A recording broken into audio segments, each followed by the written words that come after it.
Mesdames, Mesdemoiselles et Messieurs, bonjour. Je me présente Yannick Seyer, ex-étudiant de la faculté de médecine de Cochin-Port-Royal. Je vous souhaite un excellent cours de chimie à tous. Voyons aujourd'hui les atomes et les molécules. Commençons par les atomes. Un atome est une particule élémentaire très petite que l'on ne peut pas voir à l'œil nu. On la modélise par une sphère.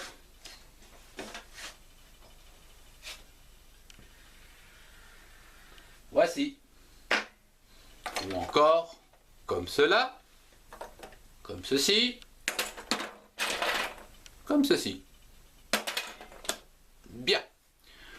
On représente cet atome symboliquement par soit une lettre majuscule, comme par exemple C pour le carbone. C pour le carbone.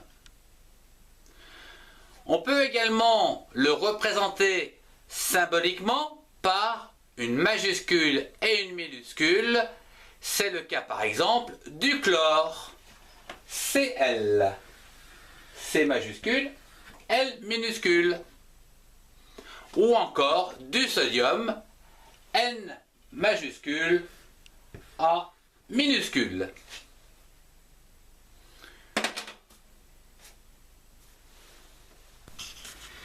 Nous venons de voir les atomes. Qu'en est-il au niveau des molécules? Eh bien, l'assemblage d'au moins deux atomes nous donne une molécule. Reprenons le chlore et le sodium. Alors, ma craie.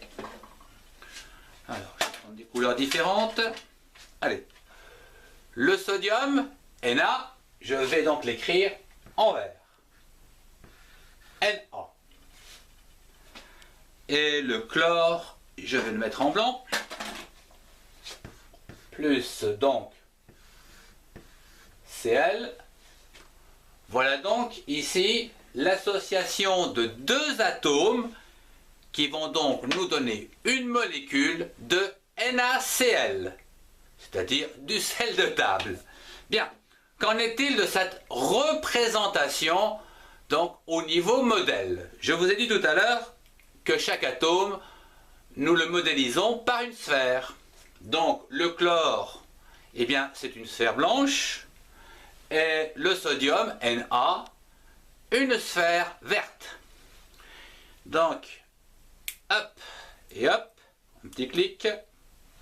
Voilà donc une molécule, donc, de NaCl, telle que nous pouvons la représenter, ou du moins la modéliser.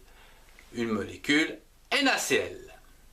Une molécule est bien sûr extrêmement petite. Elle est représentée à l'aide donc de modèles dans lesquels les atomes sont, comme je le disais auparavant, sont assimilés à des sphères de taille et de couleurs différentes. Et comme quoi on peut donc jongler au niveau des sphères et des couleurs.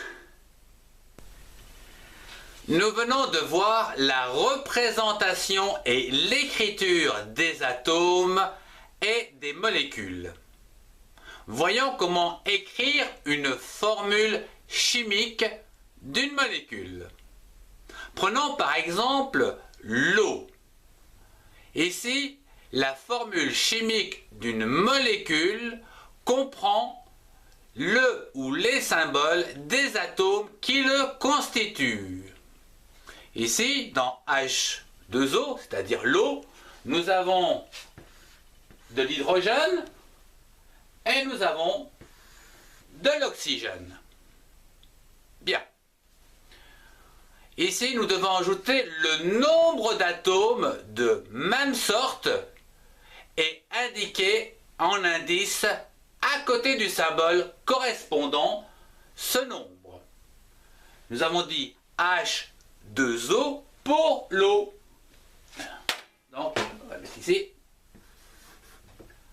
en type d'indice H2O. C'est-à-dire qu'ici, si je reprends une modélisation, je vais prendre par exemple des gris pour l'hydrogène et je vais prendre un blanc, non, un vert, voilà, pour l'oxygène.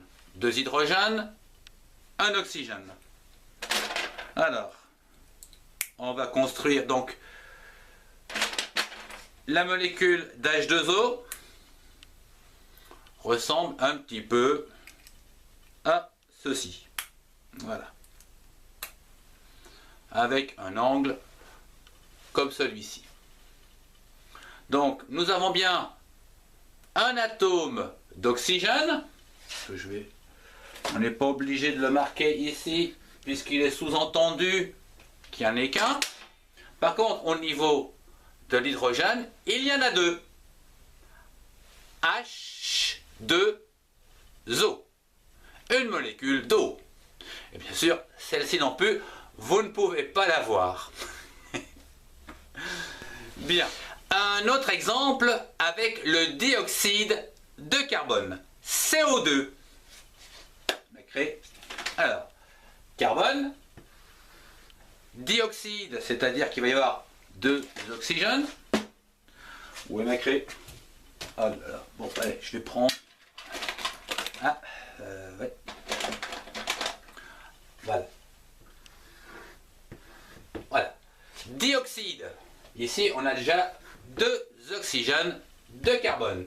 Dioxyde de carbone. Schématisons ça avec un petit modèle, avec l'oxygène et le carbone.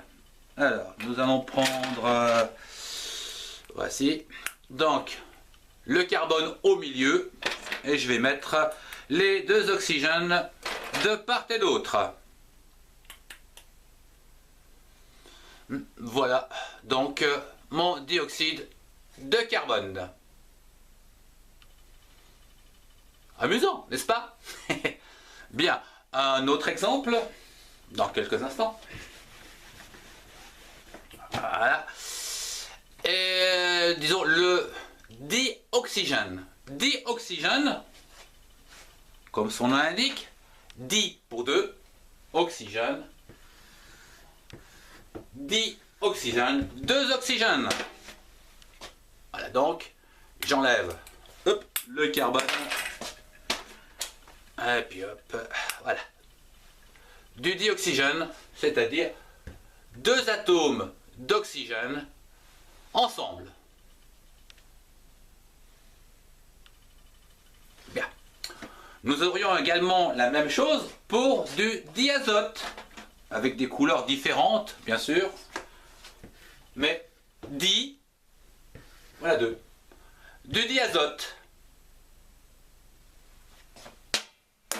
Bien, terminons par une dernière molécule qui peut être très intéressante, à savoir le méthane. Ah, le méthane, il est composé donc de carbone, le méthane, et d'hydrogène.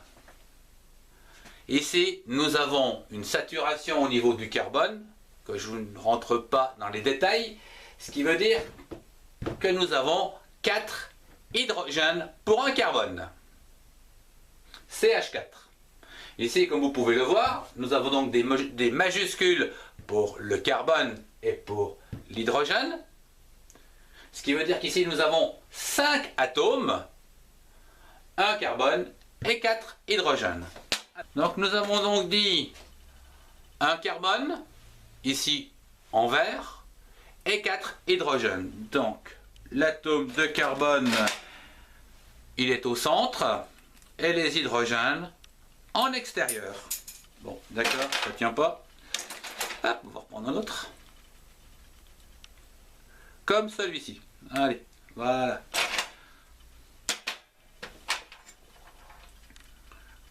Comme ceci.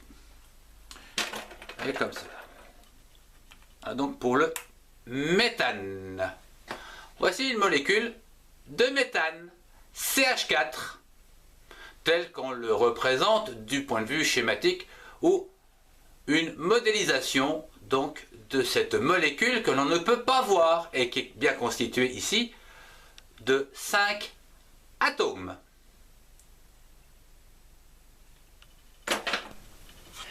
Ce cours de chimie se termine.